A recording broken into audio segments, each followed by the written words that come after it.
Outside Nigeria, 1 person dead, 21 others wounded in shooting at the end of Kansas City Chiefs Super Bowl victory parade in Missouri.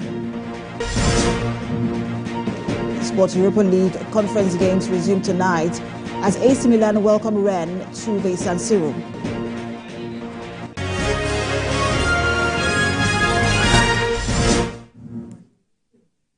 We're staying in the nation's capital, where the rising cost of food and inflation are topping the agenda of President Bola Tinubu.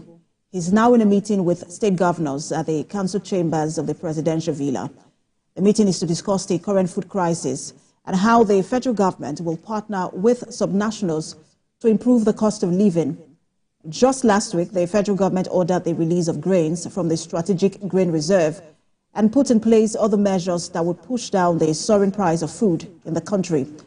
This meeting is coming a few days after the People's Democratic Party governors raised an alarm over the cost of living and compared Nigeria's economic situation to that of Venezuela. And that's a country faced with hyperinflation, starvation, disease, crime, and high mortality rates. Now let's get more perspective on this meeting from our State House correspondent, Femi Akande. He joins me virtually.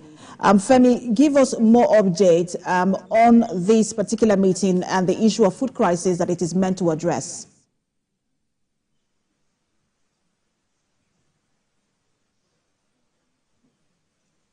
Well, hi, Precious. Well, this meeting is coming at a very critical time in Nigeria, and it's also an acknowledgement on the part of President Bola Tinubu's administration of the situation in the country as it affects the economy, the soaring prices of food and all of that. And the presidency is right now making efforts to bring up holistic measures to tackling this food crisis in the country.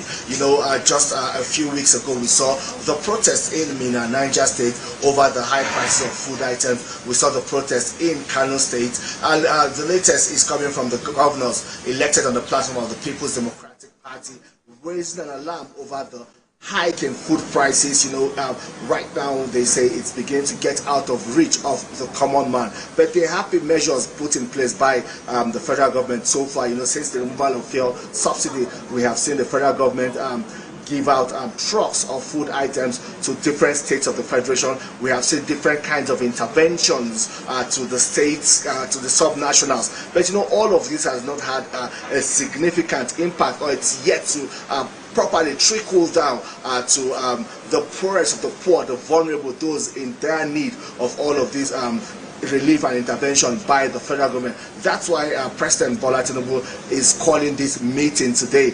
You also recall that just last week, approval was also given for grains to be released from the strategic grain reserve, and also the Rice Millers Association were mandated to release what they have in their storage to Nigerians. And the federal government also said if need be, they will import food items just to ensure that these soaring prices of food is pushed down.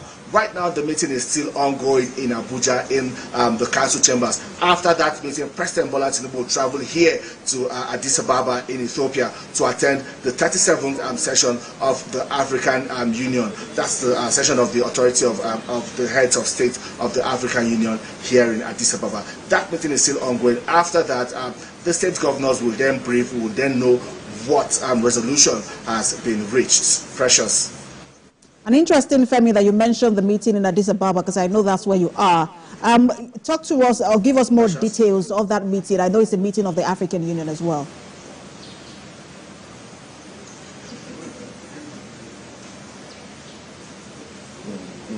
Yes, President Bola Tinubu will travel here to attend this 37th AU Summit in Addis Ababa. You know, but this year, the theme for this year's summit is Educate an African Fit for the 21st Century, building resilient education systems for increased access to inclusive, lifelong, quality, and relevant learning in Africa. This is apt for Nigeria and for President Bola Tinubu because his administration is putting in place policies and measures to improve education and ensure that the number of out-of-school children is drastically reduced. There's also that partnership with the subnationals and with the local government to ensure that enrollment is increased. The girl child have access to quality education, and also those who are currently out of school are made to get back in school for a better future and indeed for a better country. So President Bola Tinubu will be having these conversations with African Union leaders, and beyond education, we also understand that there will be an update on the implementation of the Africa Continental Free Trade Arrangement, the Africa Continental Free Trade Area, which African countries are already signatory to. There will be an update on the implementation process so far. President Bola Tinubu, as chairman of ECOWAS, will also brief on how ECOWAS is making steps to achieve the implementation of this Africa Continental Free Trade Area agreement. And there will also be other conversations on the sideline between President Bola Tinubu and other leaders on the continent and indeed officials of the African Union. Precious. It'll be interesting to see how they navigate the conversation on the AFCFTA with Mali, Burkina Faso, and Niger pulling out of ECOWAS. Thank you so much for that update. Our correspondent live for us there in Addis Ababa, Femi Akande. Now, in the meantime, the Minister of Power, Debayo Adelabu, says electricity subsidy cannot be sustained and Nigeria must begin to move towards a cost-effective tariff model. Mr. Adelabu said the country is